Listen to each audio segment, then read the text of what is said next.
So, welcome to the panel, Preparing the Workforce of Tomorrow. My name is Jeff Fawcett, and I'll be moderating today. With me on the panel, we have three distinguished guests. But before we get into introductions, let me cover some of the basics about our session today. It's actually just two things, really. So first of all, during the panel, feel free to type any questions you have for the panelists on the chat you'll see at the right-hand side of your screen. And we'll leave about 5 to 10 minutes, maybe more, maybe less. We'll see how that goes at the end of the panel to go through those questions. Okay, so that's the first thing. Second, also on the right-hand side of your window, you'll see some supplemental content. Feel free to explore this at any time, but I will make some additional references to this content at the end of the session. So I think we have a really lively discussion ready for us today. But with that, let's get into some of the introductions. And I'm going to start from the left of my screen here. I'll start with Craig. So Craig Bryce is a professor of practice in mechanical engineering at the Colorado School of Mines. He is currently the director of the Advanced Manufacturing Program, which focuses on undergraduate and graduate education in additive manufacturing and other advanced manufacturing techniques. Before joining Colorado School of Mines, Craig worked in additive manufacturing at Lockheed Martin and NASA. I think many of you have heard of those two institutions. Second, we have Matthew Berg. Matt has been at Lenoir Community College in North Carolina for the past 8 years. He is Lenoir's Director of Aerospace and Advanced Manufacturing Center, as well as the program chair and an instructor focusing on the Mechanical Engineering Technology program. He has a Bachelor's of Science in Industrial Systems Engineering and is currently pursuing an MBA. And lastly, we have Rick Blanton. Rick is the Director of Technical Operations for the A. James Clark School of Engineering. In his role, he oversees a lab system of 17 locations covering 28,000 square feet on the College Park campus that focuses on providing students and faculty access to advanced and additive manufacturing technologies. He also is currently spearheading the campus-wide Makerspace initiative, which has the goal of expanding the impact of the 12 makerspaces. That's right, 12 makerspaces on campus. Previously, Rick spent the first 14 years of his career working on various leadership roles in the micro device manufacturing industry and holds a BS in electrical engineering. And then for myself, I'm a 20-year HP employee. I've spent the last 5.5 years or so in the product marketing and product management function. For those who are familiar with the HP Multi-Jet Fusion lineup, I'm the product manager for the 500-300 series. And on top of that, since about March timeframe, I've been the worldwide segment lead for the education segment.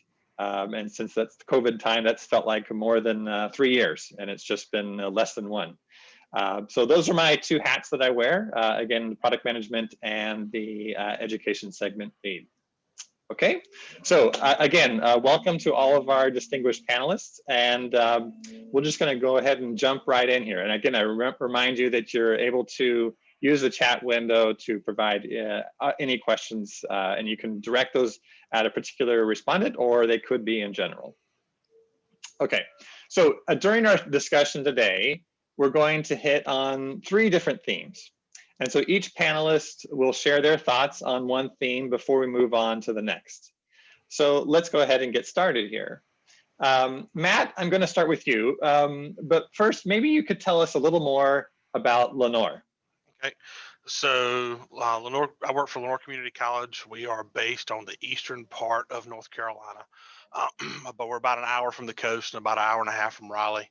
But we are one of the 58 community colleges in the North Carolina Community College system. And we offer many different degree and certificate programs, but specifically where I work at the Aerospace and Advanced Manufacturing Center, we're located at the Global Trans Park, which is it's an airport facility that has about 25 different companies that You know, they lease the property from the Global Trans Park, and they produce, and you know, they have access to everything here, and we are out here to support them, whether it's through, you know, education or training. We offer currently mechanical engineering, computer and electronics engineering, industrial maintenance, and then our machining program all out here. And like I said, that is geared towards, you know, we want to help these companies, whether it's producing graduates, or you know, whether it's specific industrial training. So this is right near an active runway then? So you have Yep. planes flying over you all the time, I'm guessing. Yep, there's a 11,500 foot runway about 600 yards from my office. Oh, wow. Mhm. Great. Thanks for that description. So for the first theme, as I said, we're going to have three different themes today. The first theme I want to cover is to better understand the journey your particular institution has followed for the integration and growth of 3D printing and additive manufacturing in your curriculum and in your program. So talk me through that journey of how additive and 3D printing has been integrated into your programs. So we actually, the LCC purchased our first 3D printer probably around 12 years ago. It was used very little, and it kind of started having problems, and it just got pushed to the side. And when I came on about about 7 years ago, we purchased just a small tabletop 3D printer because we knew that's where technology was starting to go. We wanted, you know, high school students to be able to see it. We wanted local industry to be able to see it. And over time, we've progressed. Currently, we have 6 3D printers. We have some FDM ones. We have a SLA, and then we recently, during the middle of COVID, purchased our HP 580. But you know, the biggest thing for us is the way manufacturing here is moving, especially during COVID times. A lot of these products people couldn't get, and you know, borders are closed and everything like that. And we have a company here in town. It's called Additive America, and they have a 4200 series printer. And you know, we've been working with them a lot and helping, you know, to develop, you know, what we wanted to do as far as our curriculum. And we ended up, like I said, we purchased the HP printer kind of during the middle of COVID, just because we were trying to print face shields and, you know, everything. It was just like every other school was attempting to do. We wanted to meet that need, and for us, we have found out that trying to build these partnerships with our local industry, and not necessarily sell products, because we're not allowed to sell product, but get these industry grade parts, prototyping and stuff that our students can do hands-on, real life. You know, hey, this is actually going to go on something. We can print that here. Our students can design it or tweak it and actually produce it. And for them, it builds their confidence a million times over. That's really cool. So it sounds like the students are getting a full exposure to the life cycle of a product. And so maybe talk a little bit about how, in addition to having access to the technology, how has, you know, 3D printing and the presence of the machine that you have, how has that kind of worked its way into the curriculum itself? What is the curriculum? How does it look different now than it did before? So, you know, for a lot of our design stuff, we have CAD. I mean, we have a machining program, we have mechanical engineering. A lot of our students out here at the center they take a CAD, whether it's AutoCAD or Fusion 360 or SolidWorks, or we even teach CATIA from time to time. You know, we had always incorporated the 3D printing a little bit, so that way for a student to get that conceptual, they're drawing the concept on the computer, but to be able to touch what they drew, it helps them understand it just so much better. And for us, that just kind of really funneled into, you know, okay, well, we need to be able to manufacture quality parts. You know, we want to work. So like I said before, you know, we want them to get that hands-on experience of working in manufacturing to understand, you know, hey, this is really what manufacturing needs. And we're looking at, for starting in fall of 21, adding a class that's dedicated strictly for 3D printing. So they'll still take the CAD, they'll still learn how to use some of the basic stuff, design aspects, and then they'll come in and learn how to actually operate all of our 3D printers. And that's a powerful 1-2 punch, right? You're getting both the design experience as well as the actual operation machine. That's really cool. So one last thing before I move to Craig on the similar theme. Have you I don't know, I guess what I'm getting at here is that, have you used this curriculum in any way to to promote Lenore, and are you seeing any evidence that having a strong presence in 3D printing and additive manufacturing, is that in any way attracting students, or do you maybe see that happening in the future? It is, like I said, we have been kind of rolling it out due to COVID. Class schedules are a little crazy, whether Mhm. stuff's online or hybrid and that kind of thing. But now that the word is getting out that what we have, we're working with our local industries. They actually want to send people to us to learn how to do the 3D printing. And that's going to build for us these high school students, especially. So we try to look at students in two different ways: the traditional student that comes in from high school, and then somebody who's not, maybe they want to better themselves, is already working in industry. And Mm. we're kind of combining both of those together with that technology aspect. And it's proving that I think it's going to be very beneficial to us when all this stuff kind of settles out. Yeah, we're all looking forward to that. Thanks, Matt. That's great. Yep. So Craig, I'm going to have a similar question for you, but again, just like with Matt, I wanted to hear a little bit more about the Colorado School of Mines. Can you give us a little bit of a brief about the school? Sure. So the Colorado School of Mines is located about 20 minutes west of Denver, right at the foothills. We were established back in 1874, interestingly, 2 years before Colorado achieved statehood. And really the reason for its establishment coincided with the gold rush in the Rocky Mountains. And so the early days, we were an institution training the mining industry, which is, as you can imagine, a hazardous endeavor. In how to do it safely and correctly and whatnot. And so while we've been around for almost 150 years, we've evolved more into an applied science and engineering school. We've retained the mines name, but that's just one part of who we are. So we also have established an advanced manufacturing program. Advanced manufacturing or manufacturing engineering in general is not a common traditional discipline in the engineering school. Oh, and I should have mentioned that we're a mid-sized institution, about 4,500 undergraduates and about 1,500 graduate students. And we go from bachelor's all the way through PhD. With regard to our program, we recognize that manufacturing really crosses over those discipline boundaries. So there's mechanical components, there's material components, there's electrical components, and there are a few schools out there that have formal manufacturing engineering degree programs. We treat it as an interdisciplinary program, and we have a number of those that are not meant to reside in any traditional departments, but cross the boundaries. So we cover the traditional mechanical side of process and design. We cover the material side that draws students out of our metallurgy and materials engineering program. And we also cover some of the electrical, computer science, data-driven types of activities within those departments. So it's an interesting mix of a variety of departments. Students funnel out of those at the undergraduate level into our program, which is a graduate-only level program. And so that's kind of where we stand.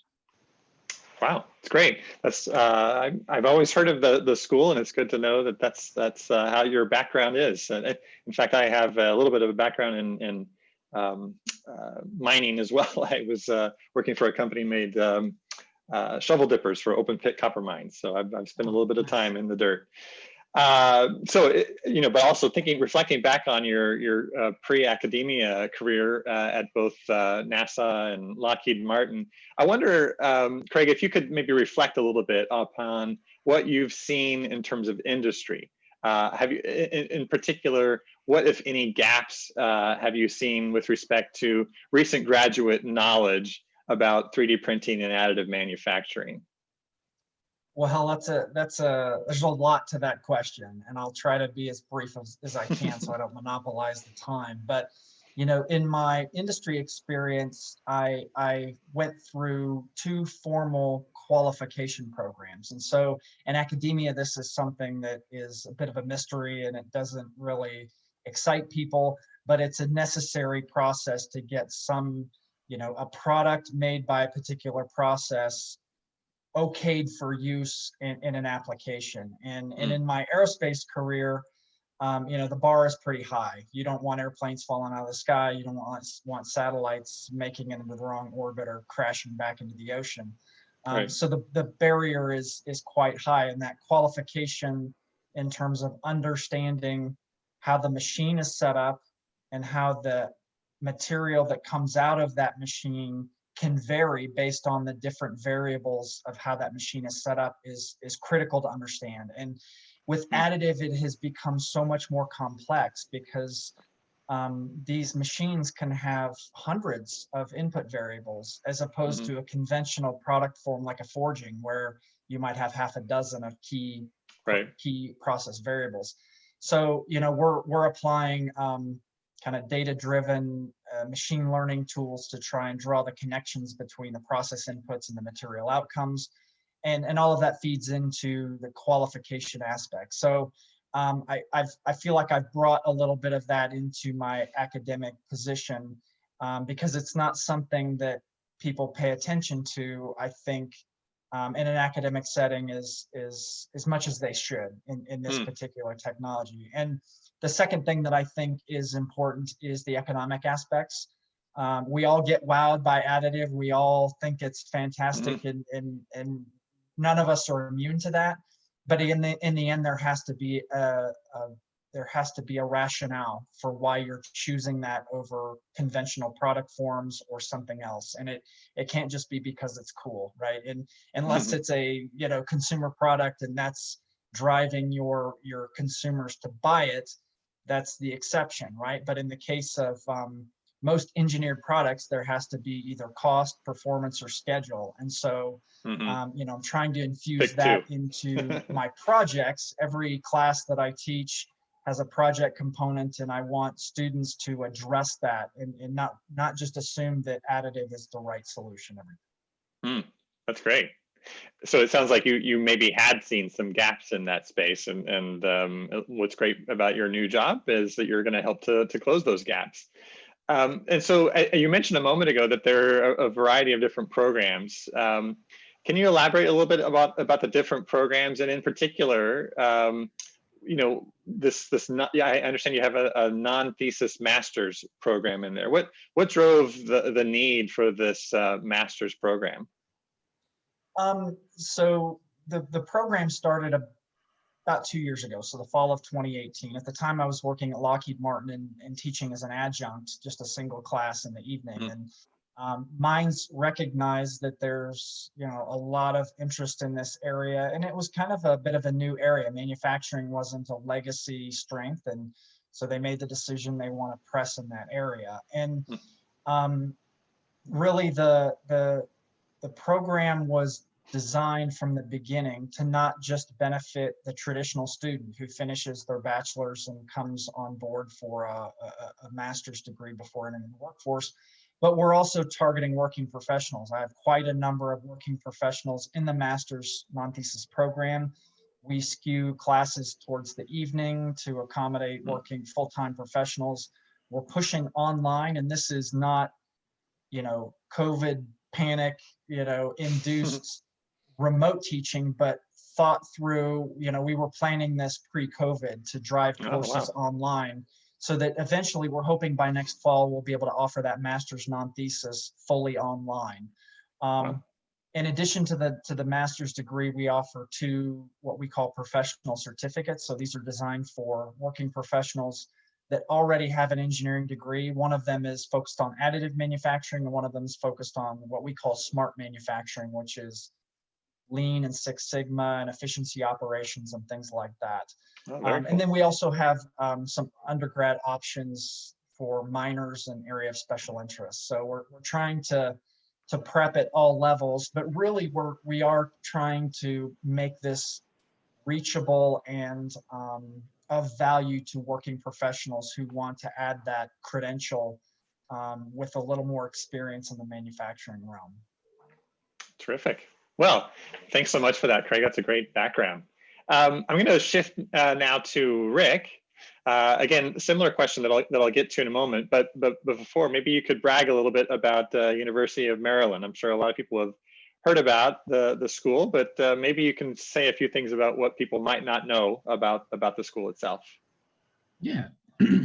So the University of Maryland was established in 1865 as a land-grant institution, and currently it boasts a top 25 engineering school inside the Capital Beltway on 1,300-acre campus, serving a little over 41,000 students and generating more than $1 billion annually in research funding. We have, wow, just like Craig, we have programs for undergrad and grad going all the way up to PhD, and yeah, I mean, it's a fantastic place.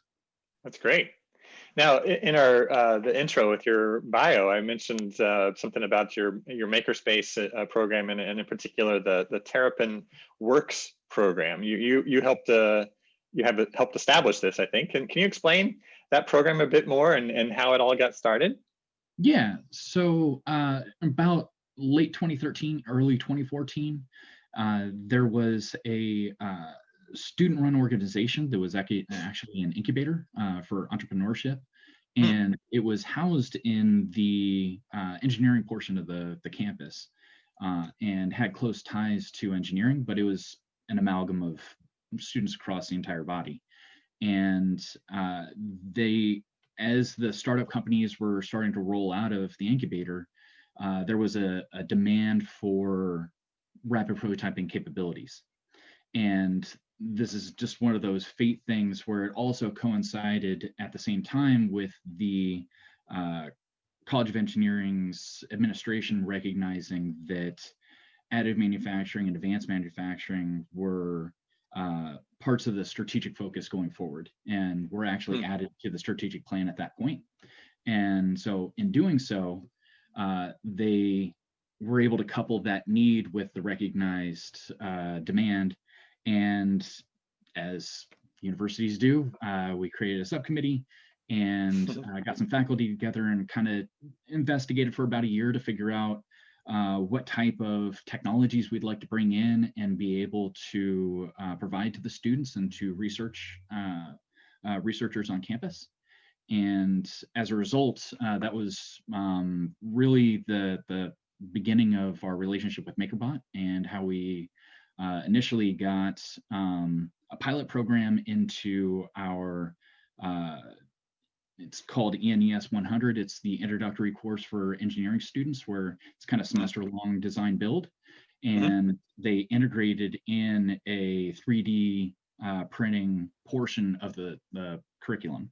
And so by doing so, it really gave those students that are early access to not only additive manufacturing, but then integrating additive manufacturing components into an overall system that utilized multiple different technologies, subtractive, whatever. And so from there, the success off of that introductory program allowed for the expansion to into the lab system that we now have today. And okay, you mean more of a industrial grade devices in a more formal lab, you're saying? Or yeah. So originally the original rollout was actually just 10 MakerBots split between 2 of those classrooms that were they were kind of like, and they were lab spaces for that introductory course. And then as that succeeded and the demand was starting to pick up steam, we started adding additional spaces that were dedicated lab spaces for just being able to do rapid prototyping. So I mean, it's more moving into that makerspace type of domain. I see. Okay. Now you said that the part of that introductory engineering course has this design build, and the additive was featured in that. Has the additive and 3D printing expanded into more than just that one class? How has it spread throughout the curriculum program? Well, so a couple things that have really helped us. The one was we use this as an opportunity within the administration of the college. We use this as an opportunity to kind of consolidate capital acquisitions for equipment. So in some areas where the opportunity presents itself, if you have multiple researchers who are going after the same type of capital equipment, we're able to acquire it within my group. And then we train up and maintain a knowledge base of student users, super users, research faculty. And then we provide that as a service bureau to any of the researchers. So they can really leverage their grant money towards the actual research instead of spending it on equipment and other things. So essential, kind of like a centralized service bureau is what you're talking about there. Yeah, pretty much. And so as part of that, that really allowed us to go through this phase of equipment acquisition, and that led into a ability to have a larger catalog for providing opportunities for classes and integration into curriculum. And so as a result, we have pretty much any class in the engineering school that requires the students to build something. Because the students have had that initial exposure in the 100 level class, they know about our services and our capabilities.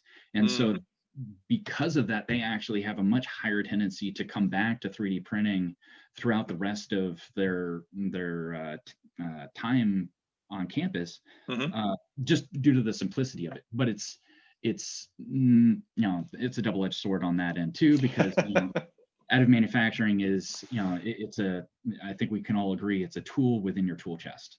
And part of it is not just teaching the students that 3D printing exists, it's also teaching them when it's best used and when it's not best used. You know, printing an axle is, you know, there's dowels for a reason, right? So like, but as a result of having this offering and working with faculty to integrate into the curriculum, we have soft adoption through many courses in each of the schools, in each of the departments within the school. But then also there's several classes that have been added to the curriculum that are wholly dependent on our additive capabilities. For instance, we have a bio-inspired robotics class that heavily leverages our capabilities. There's a prosthetics design course that extensively was created by students within the TerraformWorks program. And then they teamed up with faculty to create the curriculum and have that become an offering. That goes all the way up to there's a graduate additive manufacturing program for our professional engineering program. It's wow. Yeah. And so it sounds like you're not only giving your students access to the technology and letting their kind of their curiosity drive that kind of exposure, but you've also have some curriculum that actually gets into elements of designing for additive. Yes. Is that fair? Yeah. Yeah, I mean, and that's one of the things that we all know, that there's just so much information that we're throwing at the students at this point to try to get them prepared for what they need to know to go out into the workforce. And one of those higher level concepts is design for manufacturing. And unfortunately, those concepts are difficult to teach until they're towards the very end of their learning cycle. And it's and in some cases that includes probably unteaching them some things, right, in terms of design. But keep going. Yeah. So I mean, like, essentially what it comes down to is that there's within the curriculum itself, there's a bit of a it's a pain point for trying to get DFM or a DFAM into the curriculum. And that's where we're able to step in as an extracurricular activity and be able to offer students opportunities to be able to practice and refine that. And so they can learn those principles or come to us and work with us to be able to get a crash course on it. That's terrific. Well, thanks again for that that experience there. I'm going to shift now to the second of our themes. And that's going to be around, understanding the relationships and partnerships that your institution has forged with local industry, and how that's in fact benefiting both the students and the partners. So this is kind of looking for that bridge between academia and industry. And so, Matt, I'm going to start with you here. I understand you've been developing some additive manufacturing partnerships at the local aerospace and industrial equipment companies. Can you talk a little bit about those partnerships and how the perception of working in the manufacturing space has evolved over time? Sure. For most people, the biggest stigma is that manufacturing is dirty and it's greasy and it's grimy. And in some applications it still is. But one of the things we try to convey to students is you don't necessarily have to go to work and get greasy and grimy and sweat. This more advanced manufacturing, this industry 4.0 that we're all going through, it's kind of shifting to that. And for us, a lot of our manufacturers here locally are that way. And we still have some, like we have a forklift company that does a lot of welding, and for that process it can't get but so different. But yeah, we've been, we're working with, we have a local, like I said, we have a local 3D printing company. We try to work with them as far as they actually employ some of our students and teach them some of the basic processes. But we're also working with, we have a company that builds fuselage for one of the fuselages for Airbus. Our students work with them to make some of their quality inspection jigs and things like that. So it's not necessarily, we're making the parts that if something goes wrong, the plane's going to fall out of the sky. But they're still referencing all of those important things that, quality controls is just as important. If they can make Sure. that jig to speed up their process, then that works great for them. And we have some other companies that we're trying to bring on board. Like I said, we're still relatively new in our process. And but one of the things we're really trying to do is we want to be that prototyping facility, whether it is for a company or it is for an individual. I've got an instructor that he works for me down the hall. He's designed this part, and I won't say for his protection, I guess, because he's very sensitive about it. But he's going to take our 3D printing class so he can come in and print prototypes so he can do his design. And that's what we're trying to gear ourselves towards is, we want to help industry, we want to help individuals any which way we can. That's cool. And you say this student engagement, is it while the student is still at the school? Yep. Or is it also after they're done with the program? So right now, most of the students that are getting hired, they're getting hired by their school. The wages it's not high. It's good for, like I say, it's compared to going and working at the grocery store and that kind of thing. They're getting that industry grade experience at a decent pay. So it works really good for them. They get to put that on their resume. He gets relatively inexpensive labor, and so it's a win-win for everybody. That's cool. Great. Rick, so at the U of M, I understand you have some graduates of the program that have joined industry. No surprise, obviously, right? But in particular, I'm curious about, can you share some of the examples of how, from being in your program, how their 3D knowledge either helped open doors for them to get kind of land a job per se, or even their 3D knowledge has maybe helped progress the company that they're working for through the 3D adoption process? Okay. Yeah, so there's, let's see, I mean, first off to start, we've had multiple students through our program who have been able to go into Fortune 500 companies, Google and Lockheed Martin, Boeing, all the usual players. One of the results is that, going through our program, the students are able to gain a level of experience that their contemporaries typically don't get, and just through coursework alone. And so we have seen a premium added to their value because of that experience. Now, as a result, though, this does highlight, through conversations with our corporate partners, this really has highlighted one of the deficits or problems with the industry that we're facing at this point, which is that the initial pipeline for providing low-level workers, the entry-level line engineers and technicians who have experience in additive manufacturing is there. But the problem is that you don't have people who are in the senior positions who have the same familiarity, the same fluency with the benefits and deficits of additive manufacturing in general. And so that's always been one of the pain points that our corporate partners have mentioned. And to address that, that's where we're hoping that programs like Craig's and ours with the graduate programs that would help kind of fill that middle level of middle management to help make those decisions. Because to a certain extent, how you're brought up in thinking about additive manufacturing and how it fits within your worldview really will influence how you design. Right? If you have always been a subtractive manufacturing designer, then you think in that way.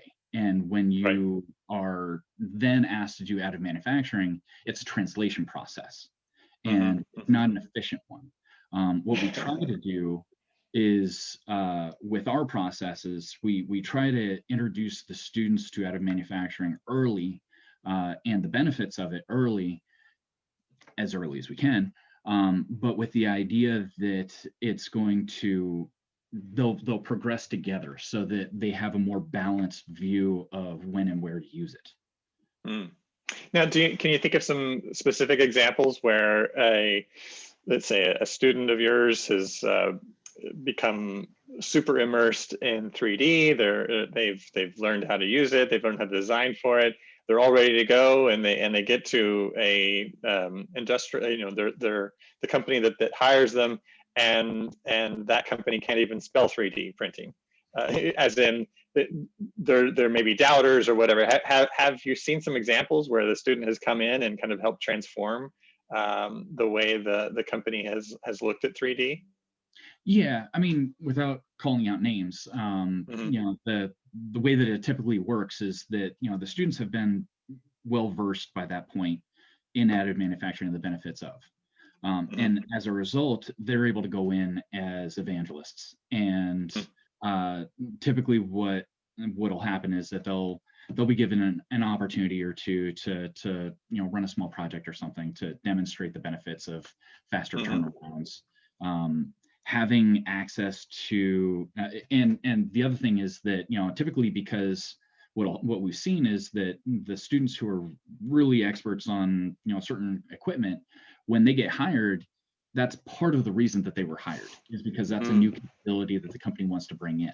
And so when they come in, they will end up also getting that equipment that the student is familiar with, so that they can immediately leverage that capability as soon as possible. Great. Great. That's exciting for your students too. Yeah. So Craig, I'm going to shift to you now, but with a similar question around industry partnerships. But specifically, I want to talk a little bit about something that's sometimes overlooked. And I think you hinted at this a little bit earlier. And I'm referring to the foundational knowledge about the cost of manufacturing and how important that is in industry. And of course, when you think about 3D printing, that's even, in some cases, even more complicated than conventional or subtractive. Can you speak a little bit about those challenges, about overcoming, maybe some of the friction with adopting 3D printing from a cost of operation standpoint, and how your partnerships with local industry, what you've learned from that? Yeah, sure. It's an interesting topic, and Colorado is on a per capita basis has the highest employment in the aerospace industries, right next to California. I'm not sure if we're at the top or they are. It always goes back and forth. I think our economic development office in Colorado likes to claim we're a mile closer to space. So I don't know if that helps or not.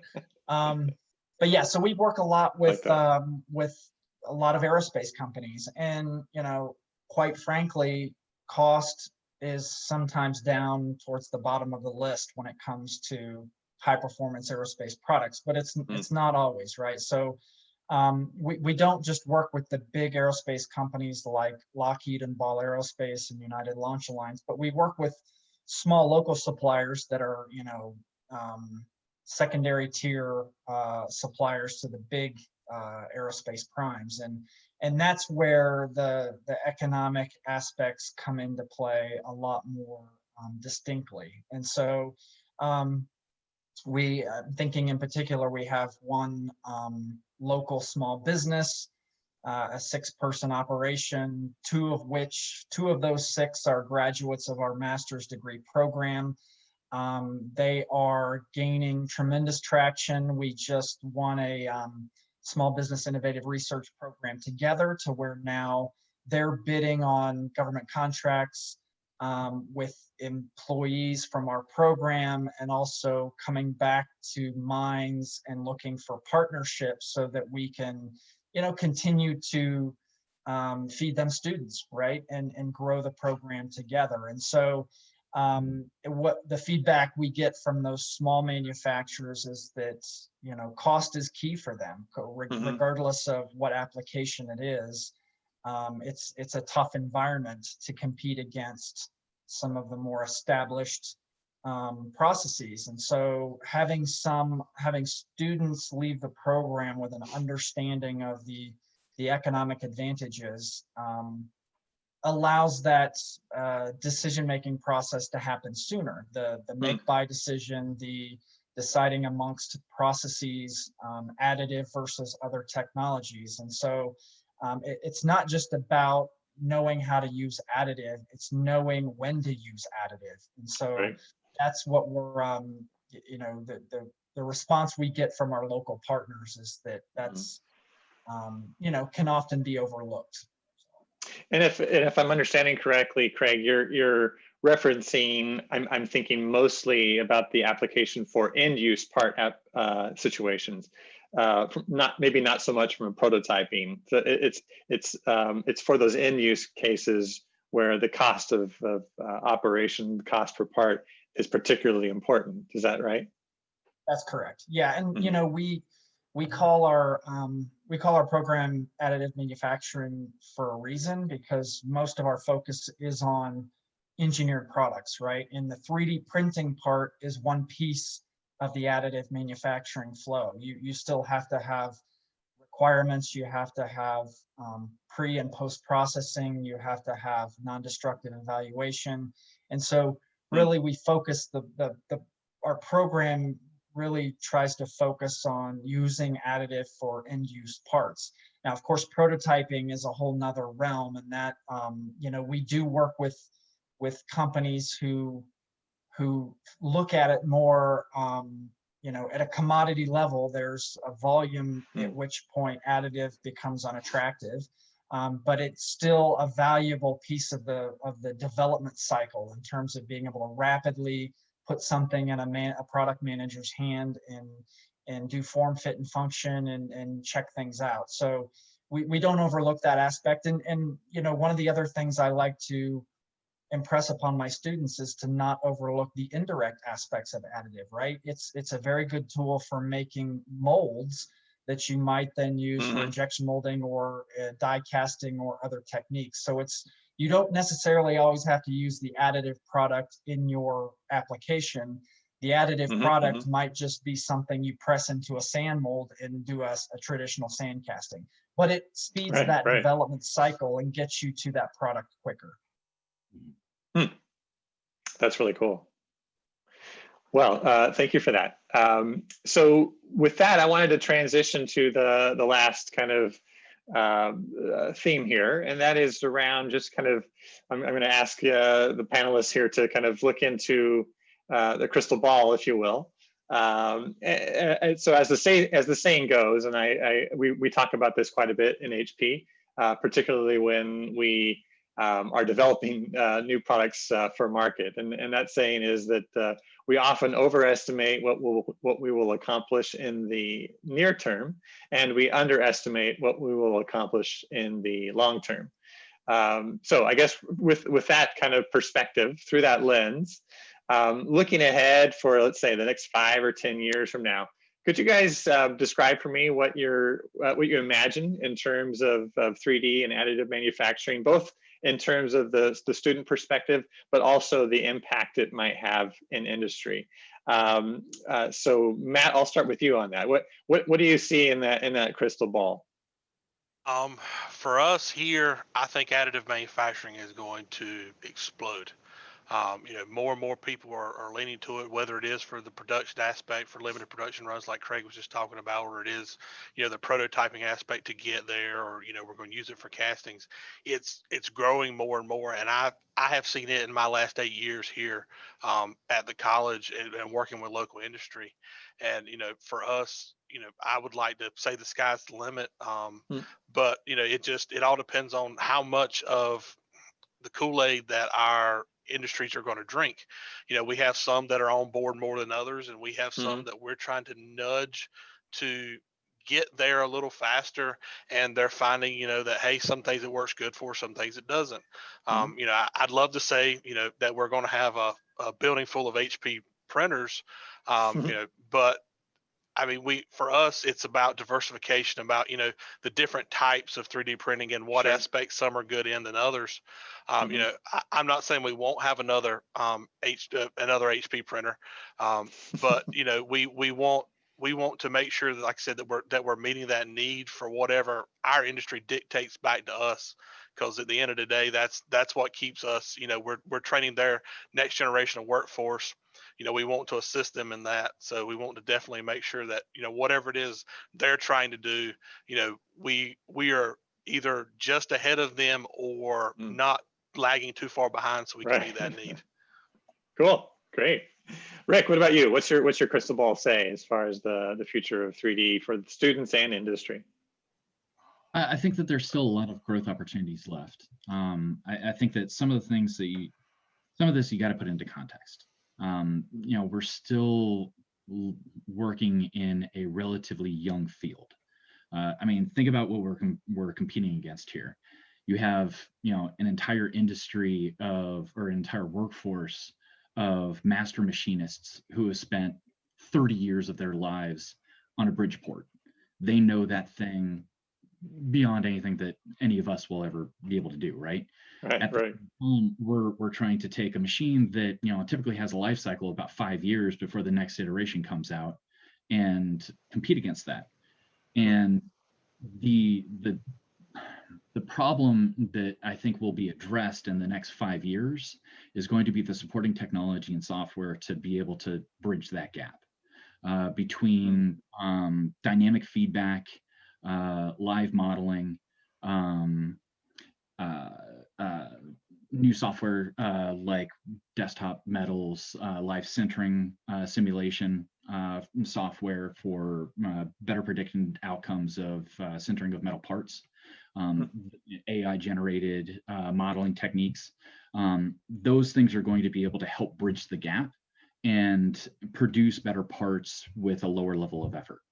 That will allow for an optimization of 3D printing within its domain under the umbrella of manufacturing in general. And so I at least in my mind, I think that, the second facet of the issue is that workforce development. We have been able to establish a pretty decent pipeline at the bottom, as I mentioned earlier, of the engineers and designers who are coming in who have experience with 3D. It's going to take time for them to kind of percolate through the entire system. And so I would assume by the time, say 10 years from now, as they have reached the level of middle management, and you'll start to see where there would be a more level footing between additive manufacturing and subtractive manufacturing, as far as everyone would have a better idea of where they fit, where's the best time and place to use each of those techniques. Great. Craig, same question for you. What do you see when you look in the crystal ball for 5 to 10 years from now? Yeah, so Matthew hinted earlier about, Industry 4.0, and I think that there's this push towards the kind of call it the digital thread. It's described various different ways, but with additive's a piece of that. Additive enables this completely digital from start to finish modality of making parts, and that speeds things up. It increases the cycle time for design iteration, which is going to lead to fantastic improvements. But there's always two sides to a coin, and on the other side is things like cyber physical security. If your entire design is digitally driven, how do you protect that? How do you protect against counterfeiting? And if you have small manufacturers, how do you ensure that the part that you're getting came off of the machine that you're anticipating, that you qualified and you anticipated? And so I think the big challenge is going to evolve into kind of a big data problem. And we're trying to address that some on the research side of what we're doing at Mines by infusing machine learning and other tools in the mix. And so, Jeff, if your team of engineers comes up with a more efficient fusing lamp, for our 580, and you come install it, and then I realize, well, that just invalidated every bit of data I've ever collected on that machine, that's a problem, right? And so if I can anticipate, now I could either provide an analytical solution for what that change did, or I can have a lot of data, manage that data, and use the data to inform, okay, that change should mean that the material will change in this manner. And if I can go validate that, then I can accept that sort of change. But the point being, if we don't embrace this big data problem, all of the data that's coming in and out of those machines, and all of the data that's coming from the parts that are made off of those machines, then it's going to slow things down. We're not going to be able to adopt your team's improvement, because if we do, we don't know what it's going to mean, and we don't know if it's going to invalidate our data, and we have to start over with a new qualification. So, 10 years from now, I'm hoping that we have we've at least begun to address this data problem, and part of it is the unwillingness to share.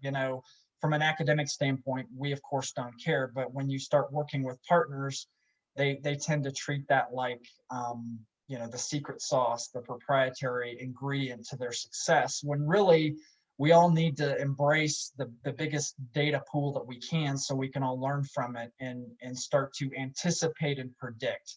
And so I'd like to see, in 10 years, I hope we have a little better grasp on the data side of this digital thread for manufacturing. Wow, yeah, I feel like if we're in that realm, it feels like the technology has really arrived, right? When you're starting to consider those kind of elements, that's terrific. And thanks to the others for your indulging me on that last question with the crystal ball. I know that's put you out on the limb there as far as making some predictions. So thanks for that. We're nearing the end of our time here, and before I see there are a few questions that we can cover. Before we get into those questions, I just wanted to reference again. I mentioned at the outset that there are some content that's on the right side of your screen that you could engage with. I'll point out just a couple of them here for now. One is a curriculum. So HP recently launched a series of 8 modules. These are curriculum teaching aid modules that are free to download. You just go on to the hp.com website and you fill out a pretty painless survey, and you get access to these modules. They're in the PowerPoint format with speaker notes, and they cover a broad range of additive manufacturing topics to allow universities and other teaching institutions to really integrate additive into the curriculum. So please do take a look at that. As I say, it's free of charge to look at. The other is around the education discount. With the hardware that we sell to higher education institutions, we do offer a significant discount. So I do encourage you to talk to your sales rep if you're so interested. And then the last piece is around the grant writing. So we have a really fortunate partnership with a third party that can be utilized by institutions to coach them about how to write a successful grant. So I think in many cases for education institutions, the money that you need to purchase the equipment may not come from the normal budget. You have to look outside, and a lot of that comes from grant writing.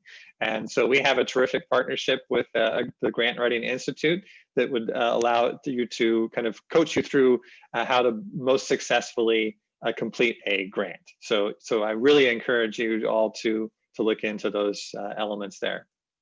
All right, so with that, let me just, we have about 5 minutes here to cover some questions. I see that there are some that have come through. The first one I think is for everybody really, maybe just a kind of a show of hand and maybe a quick statement. Does any of you have a metal 3D printer at your disposal, or are they primarily just polymers? So Craig, Matt, Rick, do you have any metal? Rick, you do. And Craig? Great. Yeah, I would just say that at Mines, we're working in all materials, including ceramics. Oh, ceramics too. Great. And what metal technology is that? Is it laser or is it something else? We have powder bed fusion, laser powder bed fusion, but we also have some large scale directed energy, both laser and arc power sources that use wire. Terrific. What about you, Rick? What's your metal?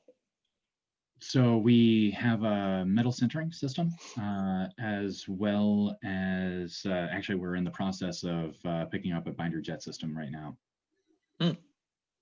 Wow. Okay. Terrific. That's great. Next question, and this one's for you, Craig.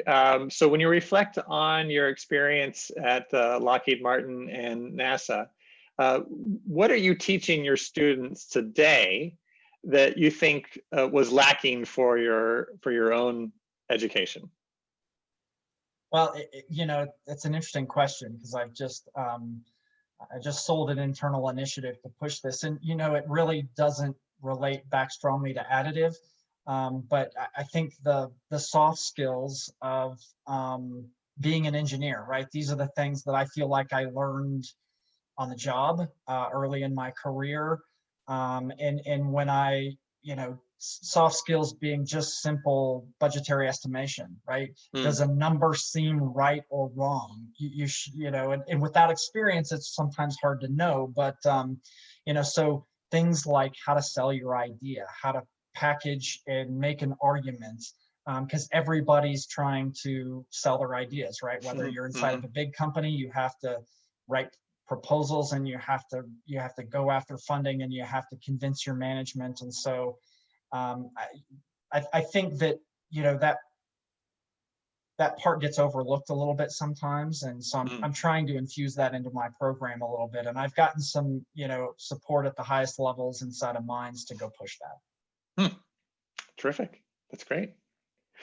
Well, I see by looking at the time here, we're right near the top of the hour, and I just wanted to leave just a few seconds here to give a huge thanks to our three distinguished panelists here, Craig, Matt, and Rick. This was a terrific experience for myself. Hopefully the audience got a lot out of your knowledge and the time you've spent at your institutions and how you've been integrating 3D. And as we kick things off talking about that workforce, how we're preparing that workforce for the future. So with that, I'm gonna close things off here. And again, thank you everybody so much for listening, and thanks to our panelists. Thank you. Thank you. Thanks. Have a good day.